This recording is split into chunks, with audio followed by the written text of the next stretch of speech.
नमस्कार सांग मैंने आउ एक फ्रेश मिनी ब्लॉग को आपको स्वागत। नानी मामू घर जाइछन्ति सेतिपई मते सब काम करबाको पड़िबो। लाइफ रे सब काम शिखिबार अछि काहे कि एकुटिया भी स्टे करिवार अछि। लाइफ रे घर बाहर झटई सारी बेला बासन मु माजी दउतली। भात हांडी देखिला बेलको पखाळ बहुत गुडे थिला। बास मते गोटे भजा करिवार थिला। आळी गुडी को नि आसी छोट छोट काटिबारे लागिली। आळू गोटा सरी जाय थे एबे थाय बडो कामटी चुल्ही रे निया लगेबा। वर्षा दिन जे चुल्ही रे निया लगेबा केते जे प्रॉब्लम जे लगितबो से ही जानिथिबो। आळू भजा प्रोसेस स्टार्ट हो जाय थे। प्याज को छोट छोट काटी देइथिली।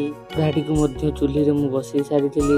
पढ़ा गरम होबा मात्रे प्याज गुडी को मु पकई देइथिली एवं कुसुनी रे ताको नाडीबा को लागिथिले। तेल भी मध्य मु पकई देइथिली। कुछ समय परे प्याज भलो भाबरे सिझे जाइथिला। तापर मु आळू पकई देइथिली। केमिति भजा होछि सा भगवान ही जाने। बास मु प्रोसेस वाइज काम करि चलीथिली। प्रोसेस रे कॉन्फिडेंट पूरा हाई लेवल थिला। आळू गुडी को हल्का सिझिया पई मु थाली ढांकी देइथिली। भजाटी हमर पूरा रेडी हो जाइथा। लेट न करे दांत घसीबारे लागि गाधी फ्रेश ही मु पखाळ खाइबा को बसी पडिथिली। आळू भजाटी खाली मु करिछि बाकी तरकारी मते मणी देइथिले। टा पखाळ को आळू भजा कॉम्बिनेशन किछि गजब ही थिला। वीडियो रे बास एतिकी देखाबा। नेक्स्ट वीडियो रे रहली। जय जगन्नाथ।